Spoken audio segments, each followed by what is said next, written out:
you're 66. I'm gonna bring that up here in a minute. You're a former 3-term U.S. House member out of Illinois, the White House Chief of Staff for President Barack Obama.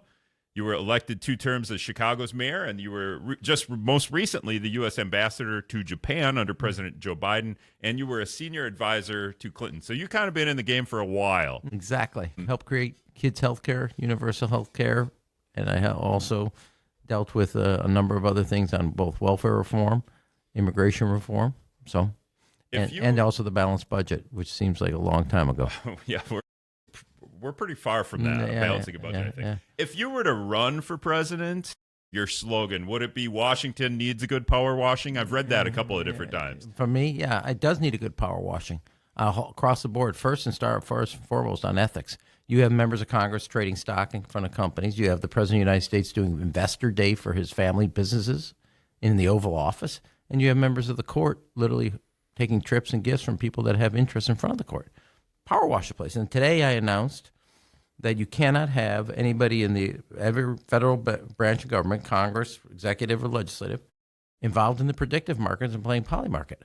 I think it's crazy that kids from parts of Wisconsin or Peoria, Illinois, or Pontiac, Michigan, are putting their lives on the line, risking it all, and you got a bunch of Nepo babies from Palm Beach who are playing with daddy's inheritance. This is crazy. And they're betting against America. And they were clearly in both in the Venezuela situation a minute beforehand making a bet. They're doing that on Iran. And so my view is ban it. And here's the other thing. You don't have to wait for Congress. The president signs an executive order. It's already done. And he won't do it because his kids, Lutnick's kids, Secretary of Commerce, and Witkoff's kids are all involved in this. They're investors.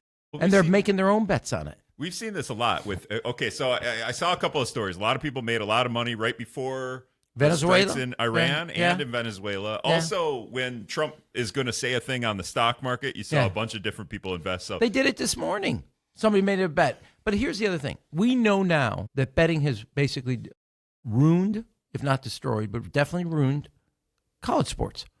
You have people making bets against America.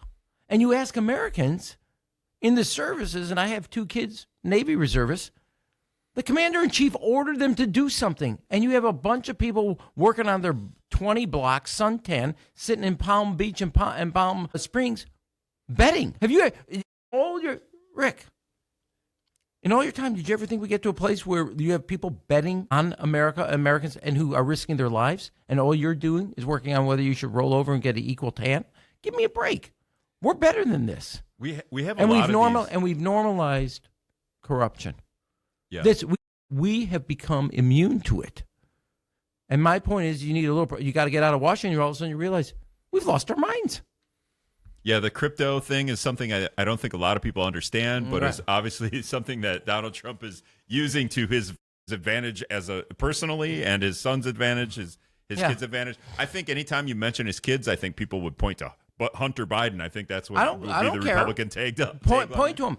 This is, as I said, I'm talking about Congress. I'm talking about the executive branch. I didn't say which party. All of Washington needs a power washing, and they need a 2x4 upside their head to shake them up. And I'll tell you the other reason. You're in the middle of a war. We're also in the middle of an energy crisis, and people's 401ks are going down. And they're arguing about an election bill. Like, maybe you should be arguing about how we're going to build all these data centers and we're short electricians. Maybe you should argue about the fact that literally millions of people now lost their health care. Why don't you focus on something that has less to do with you and more to do with the American people? Well, we've gotten into a war with Iran. Yeah. If you were part of Have you noticed? If you were chief of staff for Obama, so like, do you have a strategy for getting us out now? 2 things. One is you can't unring this bell. Okay? The president rang a bell he should never have rung. Number 2, the prime minister of Israel came to multiple presidents.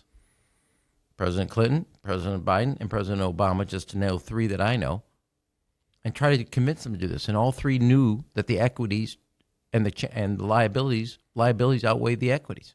Now, did they do cyber attacks on the Iranian nuclear plant? Yeah. They did other things besides just short of what the technical term called kinetic. Because you were literally, as they always say in these terms, when you start a war, the other side gets a vote too. And they realized that, there was a risk here. Now, what I would say, and I'm kind of torn here, but I would just say this war is crazy. The President of the United States should have actually in the Oval Office said and if I could write the speech, that I could do, which is I try to solve this problem of nuclear weapons, the delivery of those nuclear weapons, and sponsors of terrorist organizations that have killed Americans. I try to negotiate this at the negotiating table. Spent months negotiating. My preference was the negotiating table.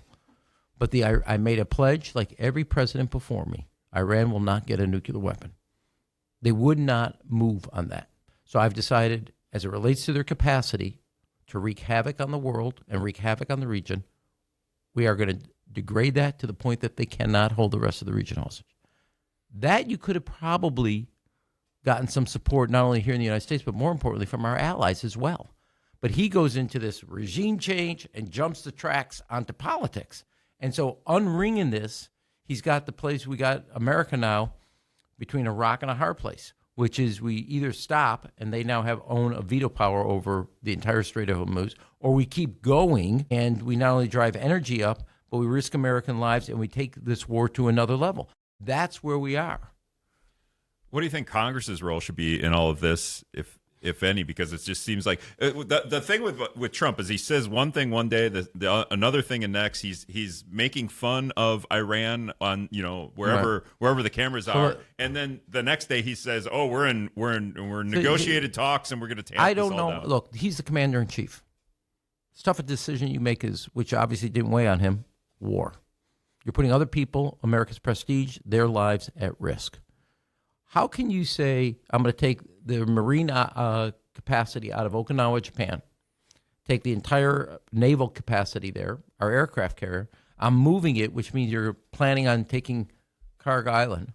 And then he says, war's almost over. Forget about what we're talking about. You have people, the Marines are in the middle of the Indian Ocean. They got butterfly stomachs. They're being called by the commander-in-chief to execute a mission. And now you all of a sudden say, one day you want them for this, the next we're going to take the island, the next day you say, we're not going to, not even the date. Next hour you're going to say, we're at the end of the war. Maybe it could be. It's in my bones. I don't know. You cannot, as a military operation, execute the commander-in-chief's wishes if they change hourly. Does that keep Iran on its toes? That's the strategy, right? Trump's doing all this on purpose. Well, I'm not so sure. If you look at the way this is rolling out, Iran is in the place of uncertainty. I think our own military is uncertain of what the wishes are and the commands are of the commander-in-chief. And that's quite clear because nobody, not even you, Rick, and as you said in the question, literally hourly he is changing the objective. These things take weeks, and he's changing his objectives and goals and missions for the military hourly. Rahm Emanuel is going to host a town hall at the UW-La Crosse Student Union at 6:30 p.m. tonight. We're going to go to break, but Rahm, are people going to be able to ask you questions? And that's what a town hall is. The whole thing. I'm just making sure. As I like to say, is it random people? Yeah, is it? Yeah, no. I think we just put it out, and anybody can show up. As I like to say, you can ask questions, but I'll give you my answers. Yeah, for sure. All right, we got to take a break. We'll be back here in a minute. Welcome back to the Rick Sullivan Show. Rahm Emanuel is in the studio with me. He is hosting a town hall at the UW-La Crosse Student Union here in about an hour at 6:30. If anyone wants to go over there, feel free. We have established that obviously a town hall, people can ask questions and random questions from the audience. But Rahm, we were talking about one of your, if you were running for president, if you were in control of the government, if you had a magic wand, you would say not term limits, but an age limit you would set for members of for government officials or elected officials. All three, and also the judiciary, all three branches of government, federal government, 75, you're done. Senate, Congress, President, Cabinet, and judiciary. You are finished at 75. You have served your time. There's other ways to serve the public, but we are literally, our national government is looking like the Pulitzer Bureau. Now look, I'll give you an example, probably won't make me popular here, but when I was working for President Clinton, I was responsible for passing the assault weapon ban. I worked with Senator Dianne Feinstein. I really liked her. But her last 5 years, she didn't even know she was in the Senate. She was checked out. Well, that's like Mitch McConnell now, is it not? McConnell. And we worked against each other. We worked on other things. Mitch McConnell misses more days because of hospital problems than he does making the Senate. This is insane. 75, you're not peaking at 78. You have done what you can do, and you're done. Would Chuck Grassley argue with you about that? At 93, I'm sure. 93 years old. Yeah, but Dick Durbin, he's in his 80s. My senator from Illinois, he left. I just think it's a mandatory age. You don't make it about term limits. You make it about an age where you stop functioning at that level. I also think it's part of an ethics package, which is, as I said, we got to power wash all of Washington, clean it up. And this age limit is part of that. Now, some people want to do it on term limits. Some people want to do it other, but we have got to rejuvenate the place that is basically the biggest business done in the Senate is batteries for hearing aids.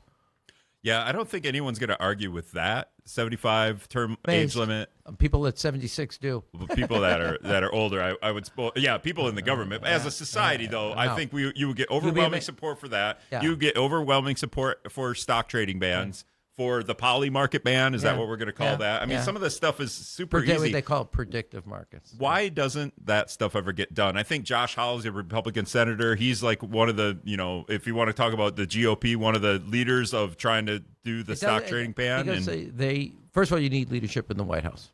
I've seen it. Second is you got to get Washington, especially the Congress that has made itself totally relevant. And if you don't want to do it, then don't run for office. But you basically have forced every president, because you're not legislating anymore, to do everything by executive order, which totally gets us going from bing to pong. It's like ping pong, because you can undo that stuff. A law you can't undo. And Congress has to actually show up and do its job. And I think, look, I was at your technical school here in La Crosse. Western Tech, yep. Yeah, Western Tech. It's really impressive what they're doing on robotics. Unbelievable on HVAC education, on what they're doing on cybersecurity, on what they're doing on the Internet of Things. These are all jobs that are middle-class jobs with benefits. That is what Washington, I'll give you an example. What you're doing here is your employers need these people, and they're paying them $90,000, $110,000 plus benefits. I toured in Western Michigan, Grand Rapids, a carpentry training program where people are walking out making $35, $50 an hour plus benefits.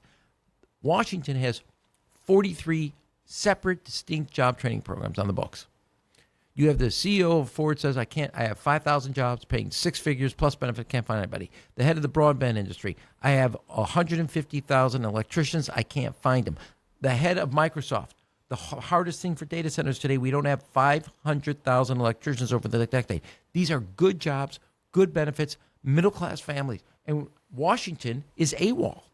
And they literally need to be grabbed by the shoulders, shaked up, moved and motivated. And I will tell you everything. Anybody, any special interests, insurance companies, banks, healthcare companies, education bureaucracy, anybody that's ever gotten in the ring with me walked out with a broken nose. They need somebody up there to tell them what to do, get it done. And if you don't get it done, this is what I'm going to do to you. What does Washington or the House or the Senate, what do they have to do to help Western Tech get kids to go there to learn how to be an electrician? The impressive thing is you now have a pickup of kids. I'm going to announce in a week a set of the program. One of the things I'm talking about, we have not invested in the Western Tech, the community colleges, 2-year institutes, in over 50 years.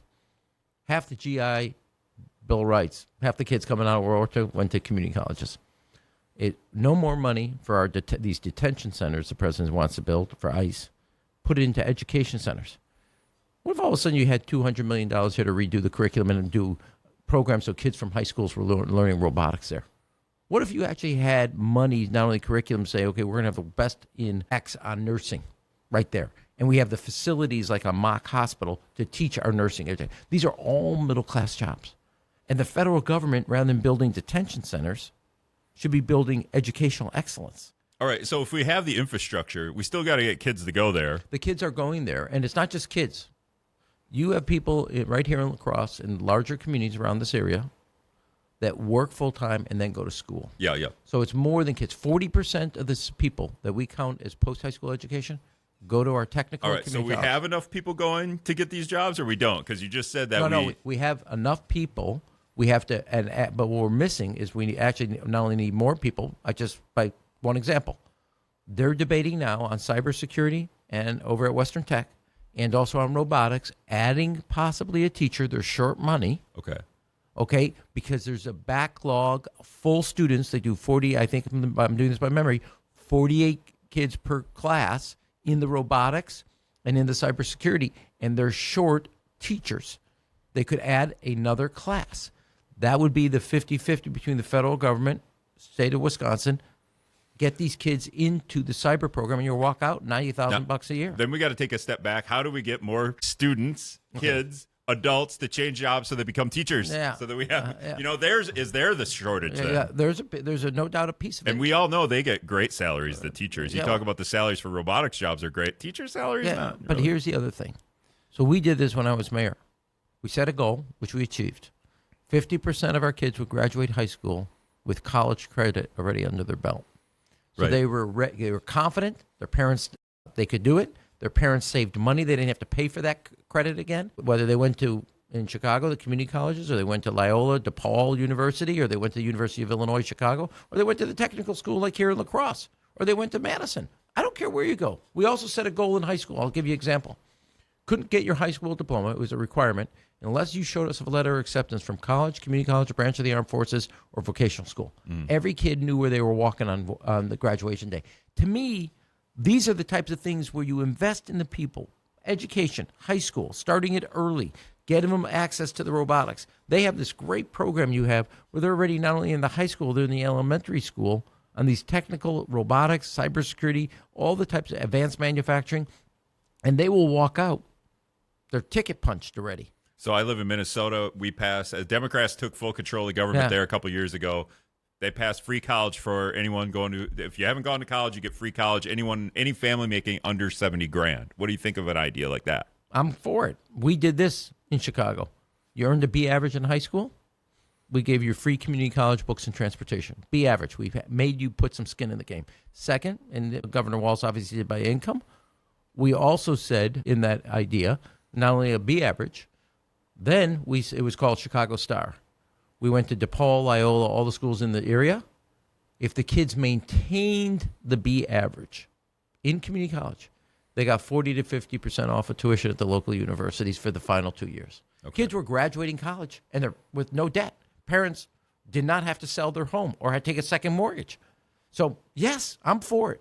And my thing is, you want to be a mechanical engineer, you want to be a nurse, you want to be a carpenter or electrician, you want to go and study how to do carpentry or electrician, I don't care.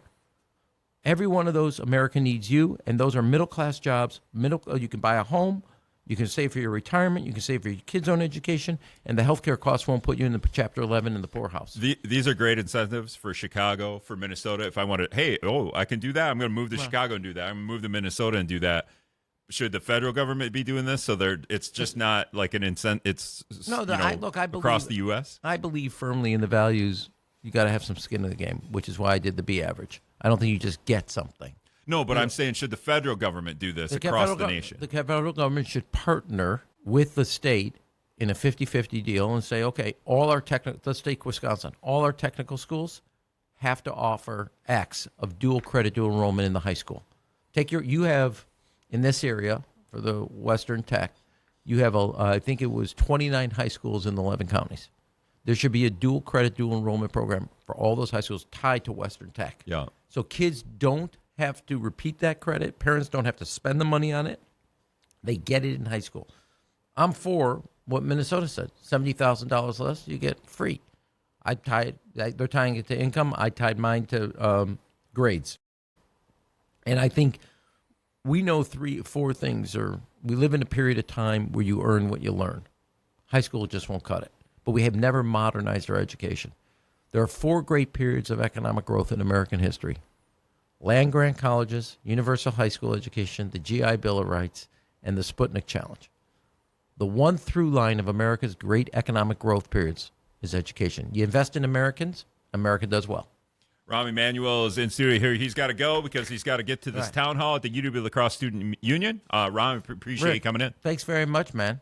We got to get you some air conditioning. I got a kid that can do HVAC. You're preaching to the choir, Rahm. You're preaching to the choir. All right, brother. Be good.